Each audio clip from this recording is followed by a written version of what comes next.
is Older Americans Month, and the Better Business Bureau and a new study showing us how scammers are targeting seniors at an alarming rate. To tell us more, we're joined once again by Nakia Mills from the Better Business Bureau.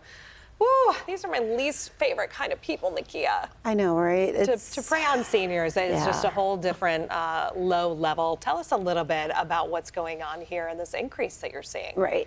Well, first, I do want to point out, we often think just because seniors are getting older that they are more susceptible to this. However, we have seen that just because some seniors are more susceptible doesn't mean they always lose the most money.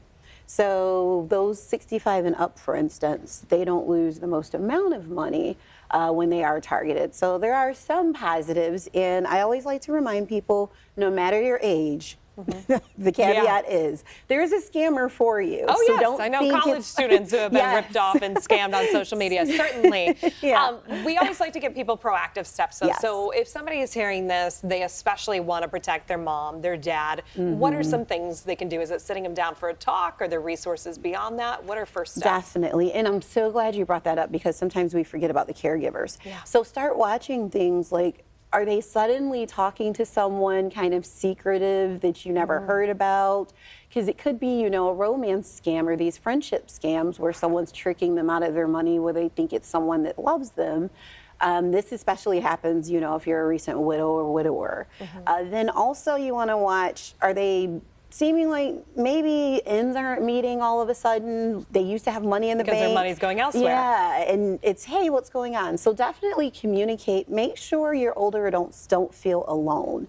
Because these scammers try to go after people that don't just have a second opinion to trust, and then, you know, they kind of isolate you, and that's how they get your money. Right. So, what should someone do if they get one of these texts, one of these emails, one of these calls? You know, I'm probably not doing the right thing because I just delete it or ignore it, but then they may go on to take advantage of someone else. Is there a better way to report? Yes, I am so glad you point that out. Yeah, I'll admit my flaws.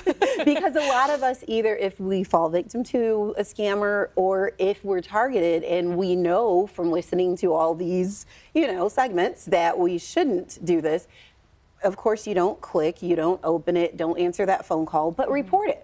You can just go to bbb.org/scam tracker. And then that way, when people wonder, is this legit, is it not? They can go there and search a name, a phone number, whatever you entered, and it helps them to see that, oh my goodness, I'm so glad I didn't do this. Someone else reported it. So we really are helping the community by reporting these suspicious activities. When people prey on seniors, it breaks my heart. And then you may have talked about this a week that I wasn't here, but the scam where people will take a lost pet sign and call the number saying they found a pet and they just need money for emergency surgery or whatever. I'm so glad you bring these things to light because so often people are being preyed on when they're already in heartbreaking situations. They're alone, they're divorced, they're widowed, whatever it may be. One more time, where can people go for more information? For this specifically, we set up bbb.org/older adults. Perfect. Wonderful. Nakia Mills, thank you so much for being on with us again. Thank you for having me.